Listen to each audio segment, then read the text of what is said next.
Hi, my name's Liam Malloy. I am a professor of economics at the University of Rhode Island, and I wanted to make another video on the economic costs of the pandemic because we've got our first piece of economic data today, and it's amazing. So that piece is the initial unemployment claim. So these are people who are filing for unemployment benefits for the first time, meaning they were not collecting unemployment benefits the week before, not necessarily for the first time ever. It has been a little over 200,000 people per week, which was pretty low, even for a healthy labor market. And last week, for the week of March 16th, it was 3.3 million. Way above the previous record of 700,000 set in 1982, and probably only represents the first wave of unemployed workers because companies have continued to close over the last week. So to put these numbers in perspective, there are approximately 165 million people in the labor force. So that's people who are working or who want to work. And of course, before this week, most of those people were working because the unemployment rate was only about 3.5%. And so that 3.3 million represents about 2% of the entire labor force. So the entire, the unemployment rate increased by about 2 percentage points in 1 week, at least. This is very unusual, right? Recessions usually happen in slow motion. It takes businesses a while to realize that demand has fallen, and therefore they have to change their production and employment levels. And so you can see the blue lines here. This is a graph from Calculated Risk blog, which is a great blog, and I recommend reading it all the time. The blue bars here represent recession. So this one is the last recession between 2008, 2009. And you can see even that was a fairly steep recession, but it took a long time for unemployment claims to increase. We got to a peak. This is the 4-week moving average, which is usually what is reported because it's a fairly noisy data set. And that 4-week moving average eventually got over 600,000. But the 4-week moving average just jumped up to 1 million, right? The 4-week moving average, because of one bad week. And frankly, I think we'll see a number of bad weeks in this data set to continue, probably at least 3 to 4 more weeks of initial claims. And that's going to be a problem. And one of the things that we want to keep an eye on as well is the continued unemployment claims. So these are people who have been collecting benefits for the 2nd week, 3rd week, 4th week, etc. You can see that reached a record of about 6.6 million at the end of the last recession. And I would expect that to be broken fairly quickly, right? As long as all of those 3.3 million are collecting benefits again next week, which I'm sure they will be, we're going to be adding to that as we go along, even though the initial claims, before this were only around 1.8 million.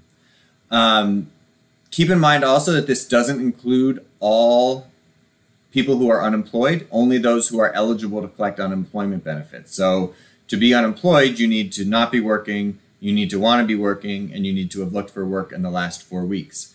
But there are some people who are unemployed who can't collect unemployment benefits. Now, one of the interesting things that's in the stimulus package is that it increases the number of people who are eligible for unemployment benefits. And so that should push this number even higher. So if we think about the stimulus package, we saw just from that data that this is a huge, huge recessionary event, the likes of which we have never seen before. And that's why we have this biggest stimulus package ever. It's a little over $2 trillion from what I've read, about 10% of GDP. So GDP is the value of everything we produce in the economy in 1 year. And so this stimulus package is taking, 10% and sending it out. For households, it's going to be a boost to unemployment benefits. So it's an extra $600 per week on top of whatever you receive from the state. So the idea is that should give people on average about $1,000 a week and help them pay their bills. There will also be a direct one-time payment to many households So it's going to be $1,200 for individuals earning less than $75,000, or $2,400 for couples earning less than $150,000, and then that will phase out for higher earners. For businesses, it has a $500 billion for loans to businesses and municipalities. There is some oversight there. $150 billion for hospitals and other healthcare institutions to help fight the pandemic. $367 billion in loans to small businesses, which may be forgivable. I haven't seen the details there, but I've read that the idea is that if small businesses keep their staff on payroll, then it will turn from a loan into a grant. So this would just be another way to give money to workers outside of the unemployment benefit system. And then $150 billion for states and municipalities who are going to be paying much higher unemployment benefits, who are going to see their tax revenue dry up and are going to need this money.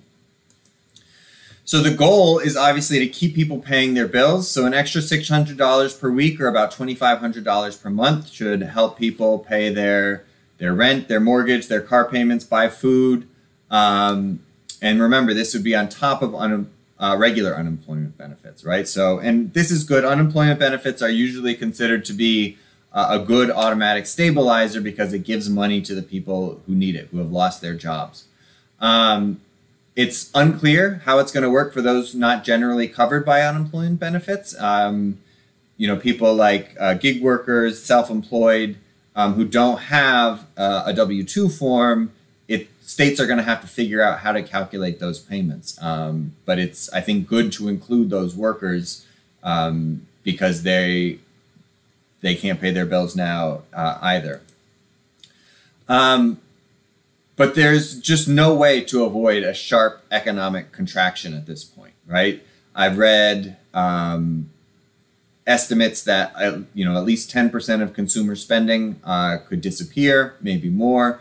When we're all at home and we can't go out, we can't spend, we're not going to restaurants, we're not going to movie theaters, we're not spending on a lot of the things that we spend on. And because of that, businesses may choose not to invest as much, right? If the future is unclear, it's unclear if people will build new houses, which is a big piece of GDP that fluctuates during recessions.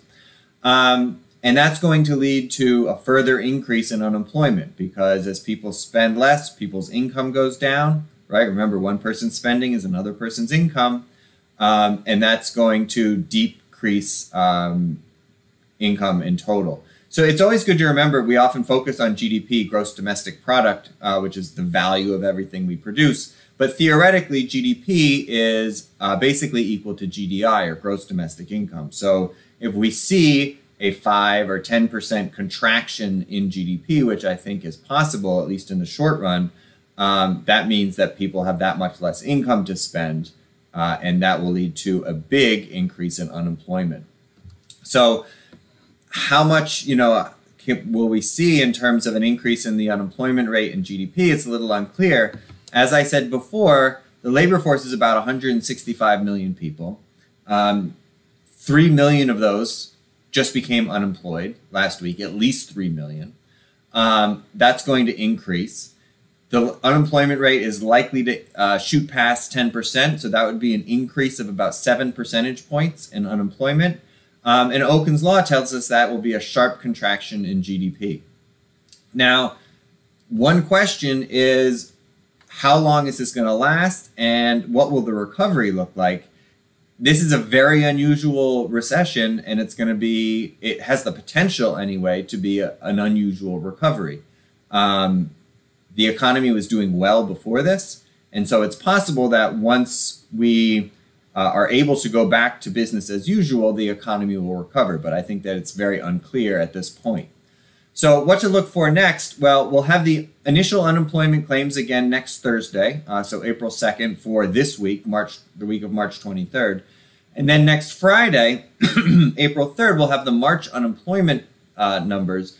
But it's going to be from a survey that the Bureau of Labor Statistics did the week that contained March 12th. And so that was really before things fell apart. And so I actually don't expect to see a big jump in the unemployment rate for March in those numbers. we'll have to wait for the April numbers that will come out in the beginning of May.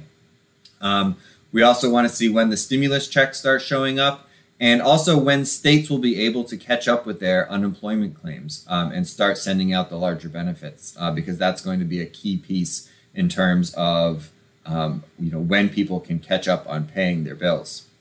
So it'll be interesting to see. Hopefully we can all stay at home for a few weeks and get rid of this, but it might be longer and it might be worse.